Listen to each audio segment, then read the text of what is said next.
tahiyatan mubarakatan min indillah. Assalamualaikum warahmatullahi wabarakatuh. Alhamdulillahilladzi arsyadana ila dinil Islam. Wassalatu wassalamu ala khairil anam wa ala alihi wa sahbihi wa tabi'ihi ala dawam. Amma ba'd.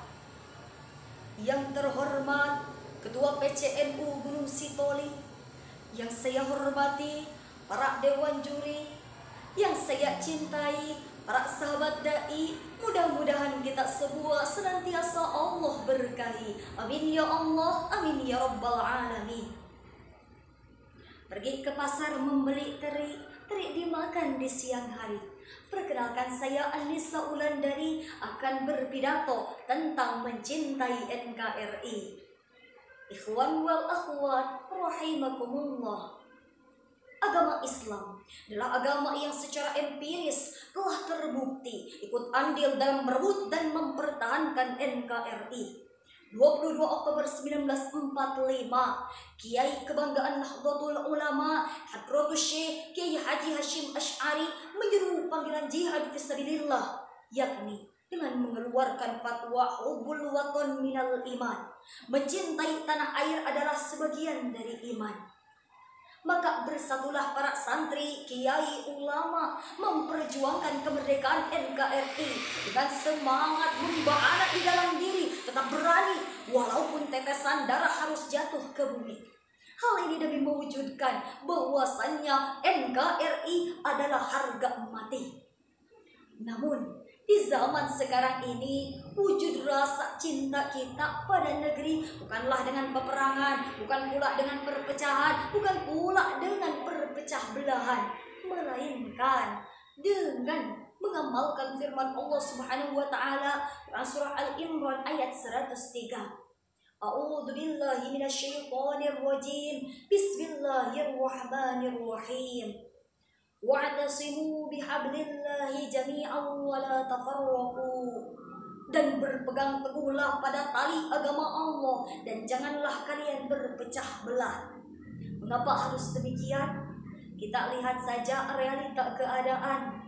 Bagaimana negeri ini dijajah oleh para pejabat yang terus korupsi. Bagaimana negeri ini dijajah oleh krisis ekonomi. Bagaimana negeri ini dijajah oleh minimnya moralitas dan budi pekerti. Bahkan mengenai degradasi moral di negeri ini, Universitas Gadjah Mada melakukan penelitian. Hasilnya, riset mengatakan 58% remaja Indonesia pernah melakukan kenakalan, kriminalitas, dan juga pelanggaran moral. Kalau kata Syekh Syarafuddin, mereka itu ibaratnya kayak gini. Idil fata asbati qadir mufi wa kullu man lam ya'taqid lam yantafi. Mereka itu tak ayal seperti debu-debu yang berterbangan, tak punya tujuan, tak punya keinginan, tak bisa memberi kemanfaatan, bahkan malah memberikan kemadaratan. Na'udzubillah, tsumma na'udzubillahi min dzalik. Akankah kita tega melihat Bumi Pertiwi menangis karena ulah anaknya sendiri?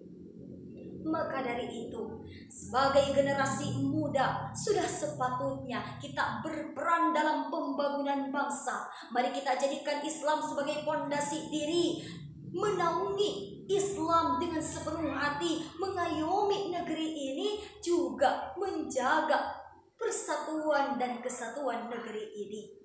Sehingga insya Allah cita-cita kita menjadikan Indonesia sebagai baldatun thayyibah wa rabbun ghafur akan tercapai insya Allah.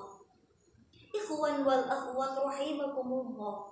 Kesimpulannya, eksistensi Islam dalam memperjuangkan kemerdekaan Indonesia sudah tak bisa dipungkiri lagi. Maka sebagai generasi zaman ini sudah sepatutnya kita melanjutkan perjuangan para pahlawan, para pendahulu kita dengan senantiasa melakukan perubahan, dengan senantiasa menjaga persatuan dan mengamalkan syariat Islam dalam segala aspek kehidupan. Sebab hal tersebut merupakan bukti rasa cinta kita pada NKRI. Sebagai penutup, kama qala Syekh Abdul Rahman fi kitab Sulamul Munawwarak, wa kun akhi anil mubtadi masamiha wa kun li islahil fasadi nasiha. Bila ada salah pada si pemula, mohon beri nasihat yang bijaksana. Wallahul muwaffiq ila aqwamit thoriq. Wassalamu alaikum warahmatullahi wabarakatuh.